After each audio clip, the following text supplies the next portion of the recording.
Eu voltei! E sim, eu sei que eu demorei, mas se você me segue no Twitter, me segue lá, você já tá sabendo dos motivos. E se você não me segue e tá achando que eu sou um vagabundo completo, porque na verdade me dá só um pouquinho, eu vou tentar resumir com poucas frases o que aconteceu nesse mês que eu sumi. Depois de publicar o último vídeo, eu entrei numa pira muito doida de finalmente fazer a minha tão sonhada review de Pokémon Y. E eu tava totalmente dedicado nisso, porque acabou ficando 2 vezes maior do que eu esperava. Eu tava fazendo no meu ritmo, até porque não se edita 40 minutos em 2 dias. Mas esse vídeo ainda vai sair, até porque já tem tipo 1/4 dele completamente editado e tá ficando muito bom. Mas foi quando eu percebi que aquilo ia demorar mais do que eu imaginava, eu decidi que eu ia agilizar o episódio 2 de JoJolion. E foi quando eu voltei a ler o mangá que o meu computador morreu. Simplesmente, a placa-mãe queimou. Então eu fiquei mais ou menos umas 2 semanas em hiato com ele no concerto e em pura depressão. Mas ontem eu peguei ele e tô cheio de vídeo pra fazer, então bora logo que eu já enrolei demais. Mas você realmente acha que eu voltaria sem novidades? É claro que não. E ei, você aí, você mesmo, tá precisando de roupa nova? E ainda quer aquela do seu anime favorito? Então eu te apresento a Unistore. Nela você vai encontrar uma variedade gigantesca de tênis personalizados dos seus personagens favoritos. Sério, olha esse do Gap, ou esse do Pikachu. Tu realmente vai ficar de fora dessa? Além de uma variedade enorme de camisas que você só encontra aqui. E eu sei que você tá se perguntando, mas e Jojo, Capito? Tem de Jojo? E essa é a melhor parte, meu soldado. Eles têm uma variedade enorme de estampas de Jojo e é simplesmente uma mais linda que a outra. Tu vai perder mesmo essa oportunidade? Corre agora mesmo pra Unistore e garanta a sua. O link tá aqui na descrição, só botar lá. E atenção, se liga aí que é hora da revisão. No último vídeo das bizarras aventuras de JoJolion, uma jovem chamada Yasuo encontrou um homem completamente pelado nas paredes oculares que simplesmente não sabia de nada sobre si. Então, buscando por pistas sobre um homem chamado Kiryoshikage, eles acabam num apartamento suspeito e lutam contra a stand Fan. Depois disso, Josuke é adotado pela família Higashikata e na sua nova casa acaba travando um embate mental contra a filha mais nova, Daya Higashikata, e sua stand California King Badge. Sua vitória o leva para o escritório proibido, onde ele encontra uma árvore genealógica que une os Higashikata à família Joestar. E agora, nosso protagonista está à procura de Holly Joestar, a mãe de Kira, em sua busca incessante para saber sua verdadeira identidade.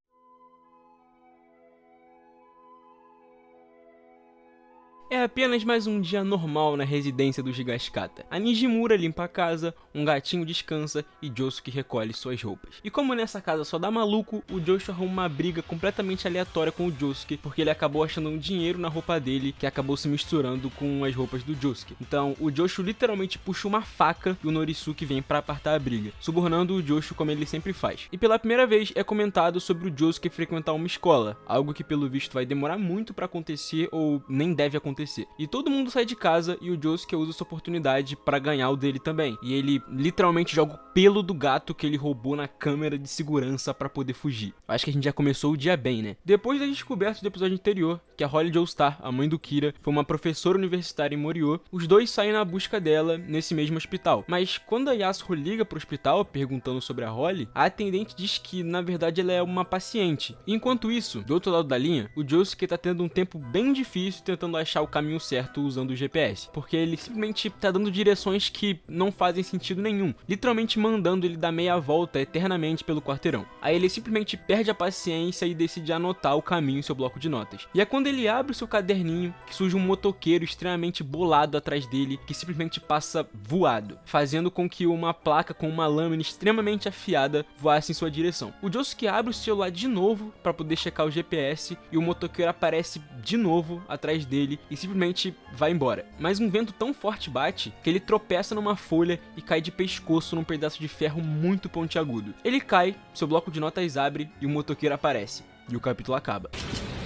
O Josuke finalmente entende que ele tá sendo atacado e o motoqueiro vai embora e de alguma forma joga o Josuke contra a parede. Ele avisa a Yasuo que tá sendo perseguido e pra ela ir pro hospital direto sem ele, já que ele vai tentar enfrentar o motoqueiro sozinho. O inimigo aparece de novo e dessa vez soltando uma rajada de vento extremamente fria que chega a congelar o sangue nos olhos de Josuke. Num ato de desespero, ele escuta a voz do GPS que diz pra ele ir pra cima, acertando um chute no mototáxi maligno. O capacete dele cai, revelando o que mais parece ser um personagem de Coraline do que uma stand, que novamente se retira. Então Josuke reconhece que na verdade são duas stands envolvidas nessa situação, o mototáxi e o próprio GPS, que é um aliado, que estava dando as direções certas pro Josuke. Quando eu li isso pela primeira vez, a minha cara foi exatamente essa, porque eu tô tentando resumir isso aqui pra você da melhor forma que eu posso, mas como tudo nesse mangá, são diálogos muito confusos e eu simplesmente estava ficando perdido no que aquele contexto queria me dizer. Mas essa é só a primeira parte da explicação, porque daqui a pouco vem mais e vocês não estão nem preparados pra metade disso. Corta a cena pra Yasuo, que finalmente chegou no hospital, e ela mostra que a sua perna tem uma marca de mordida, igual a que o Josuke tinha e é igual a que o Joshu também tinha. E por um acaso, ela escuta uma moça falando coisas completamente sem nexo, mas pelo charme de Jojo, já dá pra saber quem é essa moça. O H no chapéu dela já entrega que ela é a tal Holly Joestar que ela tá procurando. Ela encara a sombra da Yasuo de forma muito estranha e ela diz reconhecer a Yasuo. E eu comecei a pensar, caralho, o Araki meteu essa? Só pra ela voltar com uma revista e dizer que a Yasuo era igual uma mulher que pousou pelada. Mas quando ela finalmente pergunta sobre Kiryoshikage, seu filho, uma enfermeira chega e expulsa a Yasuo do hospital. E a Holly não estava observando sua sombra sem sentido nenhum, já que a Yasuo finalmente manifestou sua stand, Paisley Park. E para finalmente me matar do coração e fazer me debater de tanta confusão, ela diz que se a Yasuo descobrir como usá-la, vai dar forças ao seu filho. Tipo, ela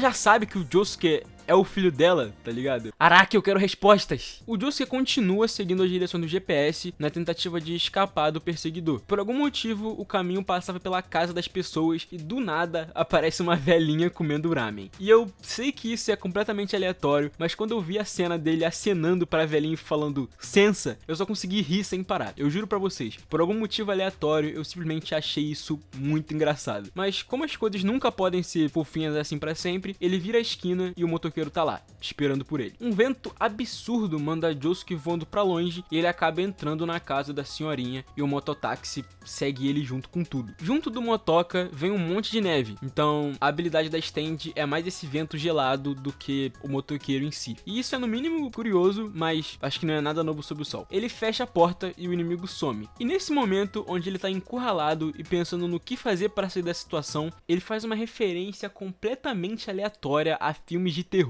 Isso é algo que eu não tinha notado no primeiro episódio, mas é que a escolha do Araki de fazer o Josuke ter amnésia só sobre ele mesmo não foi sem razão, já que ele usa esse aspecto do personagem para fazer essas observações extremamente específicas. Tipo essa aqui onde ele fala sobre ter ouvido falar de mísseis guiados por GPS, ou essa mesmo dos filmes de terror. E eu percebi isso porque esses momentos me deixam extremamente confuso, sem saber como reagir exatamente. E sim, essas referências completamente específicas do cotidiano são algo que sempre existiu em Jojo. Mas vindo de um cara que supostamente não sabe nem o que é uma criança, é de deixar qualquer um totalmente biluteteia. Então o Josuke percebe uma saída pela janela do banheiro, mas quando a porta se abre, uma avalanche vem com tudo pra cima dele e a stand avança sem dó. Ele tenta revidar, mas nada é útil e ele acaba sendo ferido. A porta é fechada, mas quando ele vai checar o GPS, a stand aparece de novo e no auge da merda aparece um garotinho que mora naquela casa. E eu quero tirar esse segmento aqui pra fazer uma rant sobre a forma inconsistente de como o Araki desenha crianças, porque por algum motivo desconhecido, algumas delas são bem normais, como esse garotinho mesmo,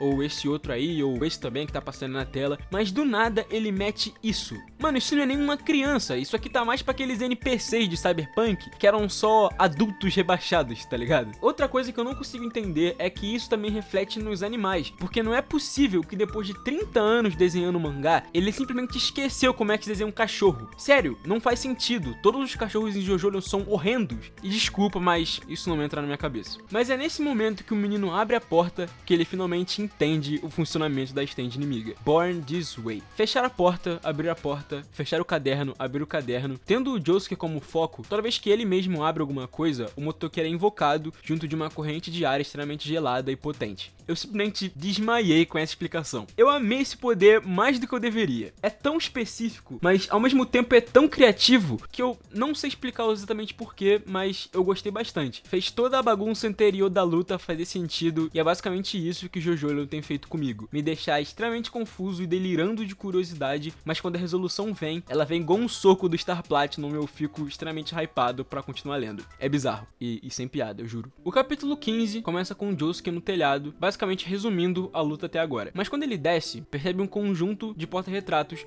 com fotos de família. E ele diz: eu imagino se tenho fotografias assim decorando algum lugar.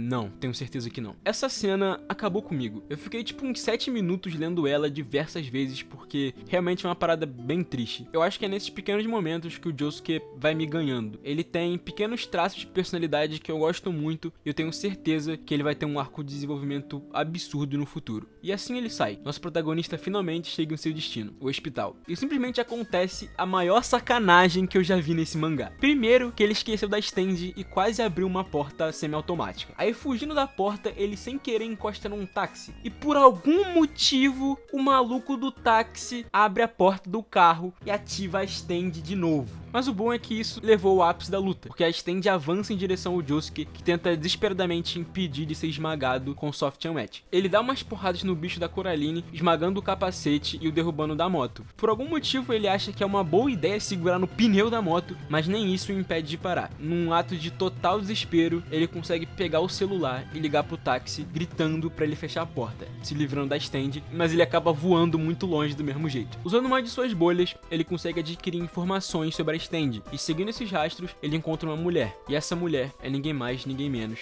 que a própria governanta Nijimura, que taca uma caneta semi-aberta na direção do Josuke, ativando sua stand, Born This Way. Mas Josuke já tinha vencido, lançando uma sequência extremamente satisfatória de Ora-Oras. Ela diz que se ele se encontrar com Holly Joestar, ela vai matá-lo, mesmo que ele seja um desses malditos Gigascatas. Mas quando Josuke a puxa pela camisa, ele encontra uma marca, aquela mesma marca. Então Josuke desiste, ele diz que de fato não vai mais procurar pela Holly e vai voltar pra casa. Mas ela só pede que ele espere, e num momento estranhamente sexual, ela pede que ele mostre sua língua. E no meio dessa bizarrice, ela revela ser filha de Holly Joestar, uma informação omitida naquela árvore genealógica. Mas o ponto é que além de não se lembrar de nada, Josuke tem 4 olhos e 2 línguas, um ponto onde está tudo interligado.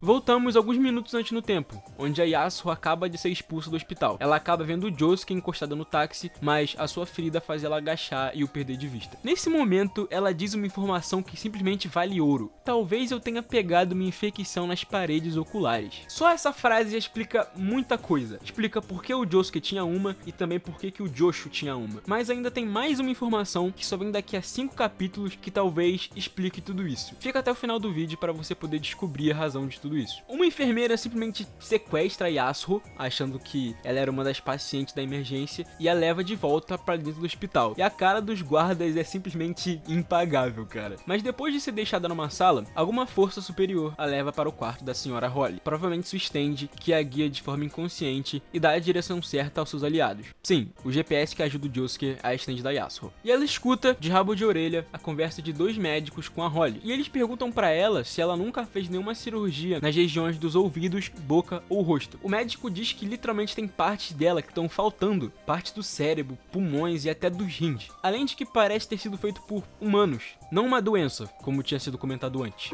A Nijimura diz que para descobrir os segredos do Gigascata e para proteger a sua mãe, ela se infiltrou na família como a governanta Nijimura. E os únicos membros vivos da família Kira são ela e sua mãe. Eles então vão até as paredes oculares, perto do pinheiro, que tem mais importância do que vocês imaginam. Ela mostra aleatoriamente um limão e uma laranja, e logo depois enterra as 2 frutas. Aparentemente, mesmo quando as paredes oculares surgiram, alguém da família do Gigascata já tinha noção disso. É uma informação passada de geração por geração. Ela então desenterra as 2 frutas e as corta no meio, para então revelar que as 2 tinham se fundido. A laranja tinha parte do limão e o limão tinha parte da laranja. Mas Josuke simplesmente não consegue entender. Ele é ele. Ele não poderia ser mais ninguém. E tem esse momento icônico, onde aos prantos ele pergunta a Nijimura: quem sou eu? Responda-me! E ela diz que, sem sombra de dúvidas, a identidade dele é a de seu irmão, Yoshikage Kira. Mas é só uma metade dele. Existe outra pessoa. Josuke é a fusão de Yoshikage Kira e outra pessoa. Suas mentes se fundiram, e seus espíritos também. Soft Wet é também a combinação de outras 2 stands. E esse deve ser o novo objetivo de Josuke: descobrir a origem de sua outra metade. Não tem como isso não ser chocante. É claro que a gente tem indícios de que isso era um fato desde o início, como o próprio teste de DNA, a falta de bolas no Kira e o excesso de bolas no Josuke, e muitos outros pequenos detalhes que indicavam a isso. Mas o momento foi tão bem construído que simplesmente não tem como ser mais perfeito que isso. Parece que tudo vai se encaixando perfeitamente, a gente vai montando esse quebra-cabeça aos poucos. E eu acho que é por isso que JoJo tem um ar tão diferente das partes anteriores. Enquanto muitas outras tinham foco no quesito da aventura do negócio, JoJo foca muito mais no mistério. Pensa aqui comigo, se no capítulo 17 já tá assim, imagina como é que vai estar no 98. O negócio deve escalar num nível absurdo, eu nem sei o que esperar, deve ser algo no nível Stubble Run ou até pior. Essa é uma interrupção do Bernardo de edição para explicar por que o vídeo simplesmente acabou do nada. Originalmente, esse era para ser um vídeo de meia hora, que ia cobrir do arco do Born This Way até o arco do Autumn Leaves. Porém, o vídeo ficou com meia hora, tava muito gigante e tava começando a me deixar maluco na edição, eu simplesmente não estava suportando mais. Então é com pesar no coração que eu venho dizer que o vídeo será cortado em 2 partes e logo mais vai sair a segunda parte, onde eu vou cobrir todo mais um arco e uma parte gigantesca da história. Era muito conteúdo para um vídeo só. Eu queria muito ter o tempo de editar isso tudo de uma vez, mas tanta coisa acontecendo na minha vida eu não consegui. Fora tudo que eu falei no começo do vídeo sobre meu PC e tudo mais, eu ainda tive que resolver muita coisa durante essas 2 semanas que eu vou ter com o PC, então o tempo realmente ficou um pouco escasso. Mas vai sair, eu juro que não vai demorar 2 meses, eu prometo. No mais é isso, eu espero que você tenha gostado desse vídeo, espero que você tenha se divertido. Deixa teu like, se inscreve no canal se você não for inscrito, comenta aí o que você achou, sem spoiler. E entra lá no site da Unistore. Com certeza tu vai achar uma camisa legal lá pra tu vestir. Com certeza tu vai achar um tênis muito bala pra tu usar. E eu tenho que agradecer também a Unistore por ter me dado toda a liberdade de fazer o Ed. Enfim, eu sou o Bernardo, o procrastinador. E até o próximo vídeo. Amo vocês.